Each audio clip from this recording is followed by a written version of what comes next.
Today on Outside the Box Reviews, we are taking a look at the Marvel Select Venom figure. This is a figure I have been super excited for. I am so glad it is finally out. It actually came out a few weeks ago, but I wasn't able to make it to the comic shop the day it was released, and they sold out so quickly, at least at my local comic shops. From what I heard, they opened up that box in the morning with those figures, and they were gone. People came in the morning to pick up their comics and just sold out. So since I couldn't pick it up at retail, I went online and ordered them and got them in my hot little hand the other day, and I am very excited to take a closer look at Venom. Now, the name of the game with this figure is interchangeable parts. We get a bunch of extra heads and a bunch of extra hands, and then one just really cool, strange accessory. So I'm going to start off with just the head sculpts on him. Here we have the open mouth, snarling teeth head sculpt. It looks really cool. There's a lot of great little detail in it. It's sculpted all over. There's not a space on here that's really bland. The eyes are the most bland, and they are supposed to be that way. He's got these big white eyes that kind of curl up on top of his head. He's got just teeth sticking out everywhere. He's got the drool coming down the side of his mouth. One of the cool things is this drool isn't just painted on there. It's actually mildly raised up. It's sculpted drool, which is a really neat effect. It looks a little flatter on this side. It actually kind of looks like it was just painted on, but it actually does have a bit of a depth to it, which is really, really nice attention to detail on Marvel Select's part. And of course, we have the big lolling tongue of Venom, which is iconic, completely iconic. I wish it would have had some drool that you could add onto it or something dripping off just to add that effect, but it is a long freaking tongue and very, very nicely detailed. You can even see just little dimples on it. It has a great texture to it and a very nice paint job. Now, the cool thing here is you could actually unpeg the tongue. It pops out of his mouth, and you can see it has a big rectangular peg there on the back that pegs pretty far up inside of his head, so you can't really see the peg hole unless you try to look for it. And I don't think it's likely you're going to break the peg off trying to pull this tongue in and out, which is really good, because I always hate it when you feel like you're going to break an accessory by trading it out. Now, I must say, Venom doesn't look quite as good without the tongue. The mouth's a little funky shaped, and without the tongue in there, it kind of accentuates how strange it looks. The prototype image showed him with kind of more fangs coming down and then shorter teeth up in the front, but that's not what we got here. But it still looks really cool. A lot of good detail on the inside of his mouth without that tongue. Just a really, really cool head sculpt. And you could pop this one off. It comes off real easy, which is always a good thing with interchangeable heads. And then we could add in the partially transformed Eddie Brock head, which is really neat as well. This head really seems like it's just the pre-transformed version of this one here, the one we had on previously. You can see the jaw coming down, some of the drool's already there, the tongue is starting to come up and around, and it's like splattering over the top of Eddie's head there. Now, his head itself is a little large. I think the head should have been a bit smaller, so the Venom head looked like it was engulfing it. Once again, if I bring that other head back in here, we can see this head is way oversized from what it is. We have the bit of black goo coming up the side of his face, coming around. This is a softer material kind of coming around his head like it's going to envelop him. It doesn't look as good in the back. You can kind of see where that seam is really obviously. So that's not my favorite part with this, but you're really going to look at this from the front, and from the front, it looks phenomenal. And I love the little smirk they gave him. It's just this really cool look. It seems to sum up the character really well. Like, he's just going to go total Venom. He's going to get you, and you're going to regret whatever you did to him. The third head is yet another cool head. This is a more closed-mouthed, smiling, creepy Venom. The eyes on this one don't come up and around so much. They kind of end a little sooner. And there's not as much wrinkly detail in it as it was with the first head there. But it's still a really nicely done one. The teeth are well detailed, and he looks really, really sinister and cool. Now, coming down to the rest of the body, the upper torso is really, really buff on this character. You can see a spider symbol here on the chest, and there's not an inch of this figure that doesn't have some great sculpting, little detail work. All over his chest, you can see the kind of gooey, symbiote-looking stuff. There's veins running through him everywhere, muscles. Just really, really well sculpted. Even the spider on here is sculpted in slightly, which is really, really impressive. Turn around to the back. Once again, some more huge muscles on his back, looking just really badass. His arms, you can really see that vein work going on through his arms. Fantastic looking. We get to his hand. His hand right here, these are the hands he comes with in package. Looks amazing as well. He's got these huge talon claws. They're really big, oversized hands. Just a lot of great sculpting detail on them. And my favorite bit, the little web shooter patch at the top of his hand is actually sculpted in, raised up on the hand, which it's something we don't get a lot with figures like this. A lot of them will maybe have a black dot in the middle or something painted on the white, but this is actually more functional looking the way it would in, I would hate to say real life, but yeah, real life. My big gripe with the shape of this character is they went very comic accurate, so once you get below the waist, he's a little scrawny. His legs have some great detail, just like the upper body, more veins, more gooey looking stuff. But his feet are really tiny and his legs are kind of scrawny. And with that big upper torso, he feels really top heavy. And if being super muscly isn't enough to make him feel top heavy, we could bring in his backpack accessory. Now this is based off of a comic series from Venom called The Madness, where he basically takes in some kind of goo and becomes kind of super Venom. It lets him take on the Juggernaut and fight him and win and all that stuff. It's not a comic arc I've been able to read yet, but I'm intrigued if nothing else. Basically, he gets this huge backpack here with a bunch of extra Venom heads. These are all basically the same sculpt as the head that's on here now, the smiling, grinning face, but there's little different shapes to them all. We got a little tiny one back here and a kind of like a blob one coming out on his back here. So we end up with a total of 7 heads on Venom, which is kind of nutso. You can turn it around, you can see they redo the spider symbol back up here. It's this big bulky back, but really for being an extra piece, it doesn't look too out of place on him. It really does look like it can fit in. And then he has these 2 extra arms coming out the back here, which are once again well sculpted just as well as everything else on this figure. It's like I said, everywhere on this figure is just really highly detailed and really nicely done. Now back here, it has these smaller kind of open hands, which look really nice. They have little claws on them. They're not as big and talony as these main hands he comes with. But the cool thing is, you can actually pop these hands out, and you can trade in these hands. So if you want Venom to have more human-sized hands, we could just pop them right in there, which is another neat feature. And of course, the giant claw hands, if you want, could go back here. Also, Venom comes with an extra set of fists, so those could pop right in there as well. So that gives you 3 different hand options for what you want Venom to have.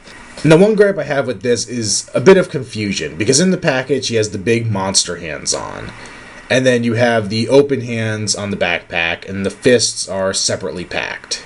So I thought I'd try and just switch out one of his monster hands for the fisted hand, but what you get is this very strange size difference. These monster hands are huge compared to the fists, and they don't look good together. If you have one fist and one of these open hands, it just does not look right. He has one huge hand and one very small one. So I think these ones that came with the backpack are roughly the same as the fist, so I think those can go together fairly well.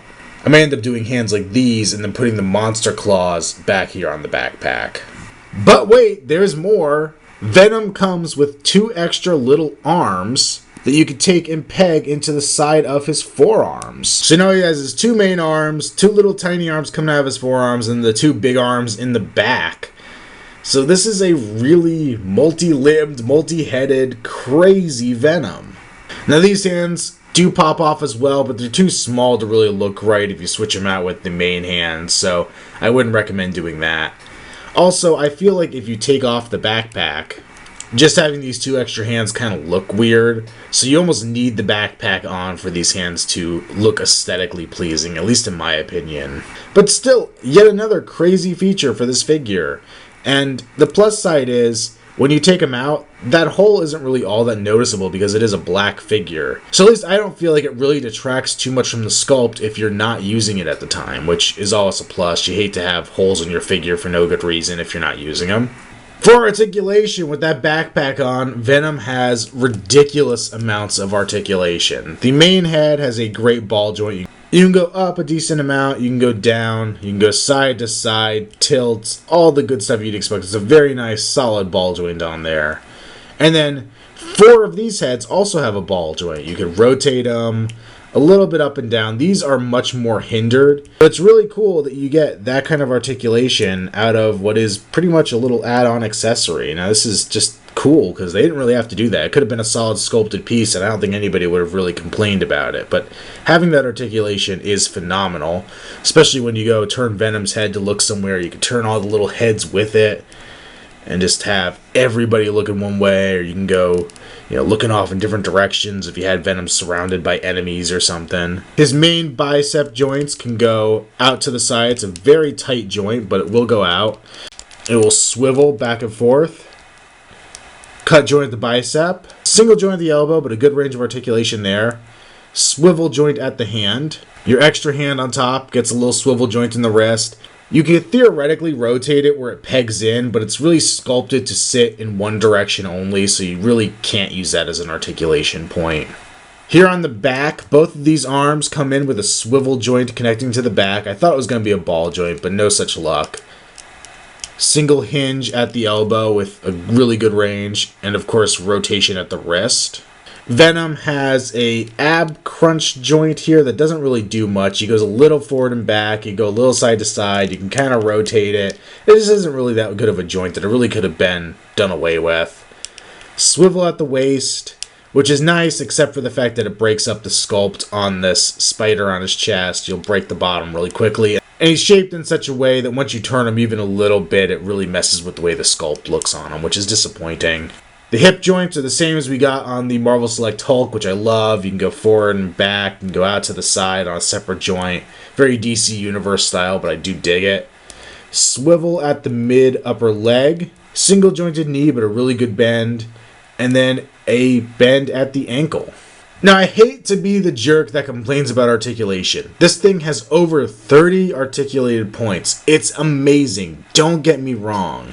But a few places I would have just wished for more and didn't quite get it, and I feel like I'm being the pickiest jerk ever with that. The main important one to me is down here at the ankle. We have that good little hinge there, but a ball joint, or at least a joint that would allow us to pivot that foot, would have made a huge difference. As I said before, this is a very top-heavy figure, even without the backpack. And being able to move that foot so that he could support his own weight a little better would have made a huge difference. Either give us that or give us a display stand or something. He does have peg holes at the bottom of his feet. Just to help him stand a little better would have made a huge difference.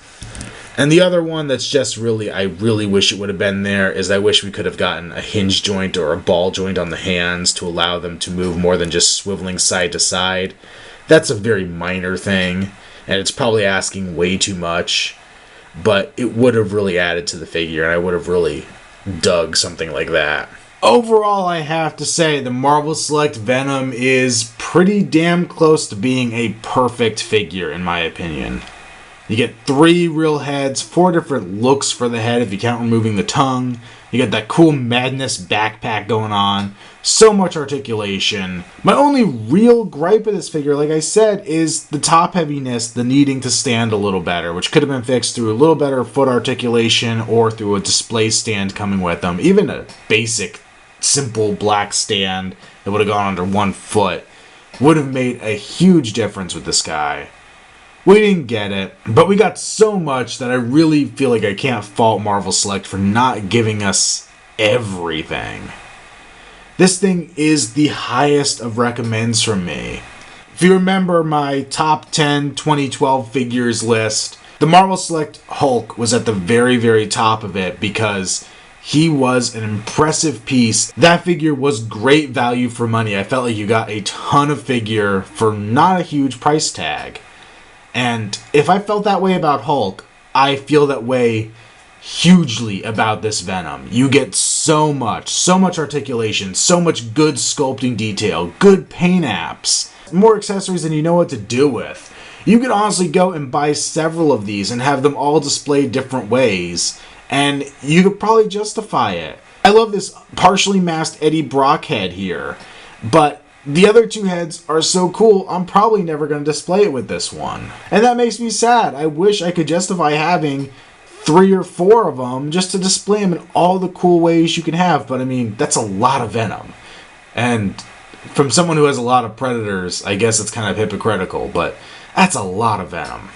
This guy is definitely still available. You can go hunt him down. I know some comic shops around me have started getting him back in new shipments and stuff. Track this guy down while he's still available. You won't regret it if you're even the slightest bit of a Venom fan. Freaking amazing figure, and I'm already kind of putting this guy down on the checklist. If I do another top figures of 2013, this figure may very well make that list. So far, he is definitely a forerunner in that department. I've gotten and reviewed quite a few cool figures so far this year, and we're still pretty new into 2013, but this is definitely a noteworthy piece. Diamond Select reminds me a lot of NECA.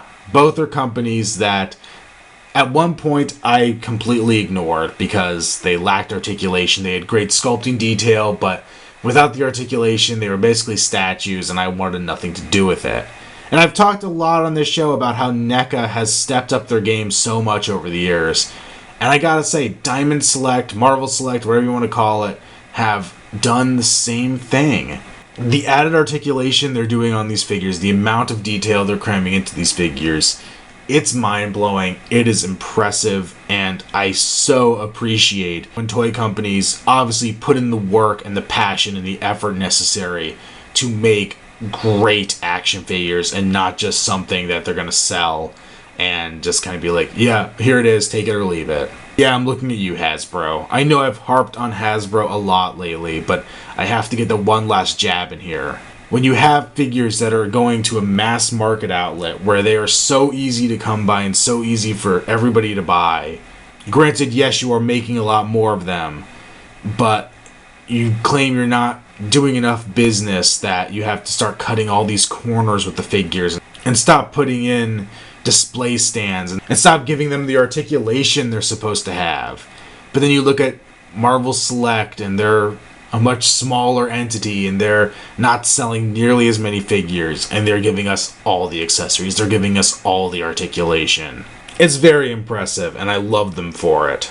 As always, make sure you check out Outside the Box Reviews on Facebook. I'll have a link in the bottom description bar. I'll probably be posting quite a few pictures of this guy because he's very photogenic and very cool. And until next time, it's been another Outside the Box review. Stay tuned for more to come.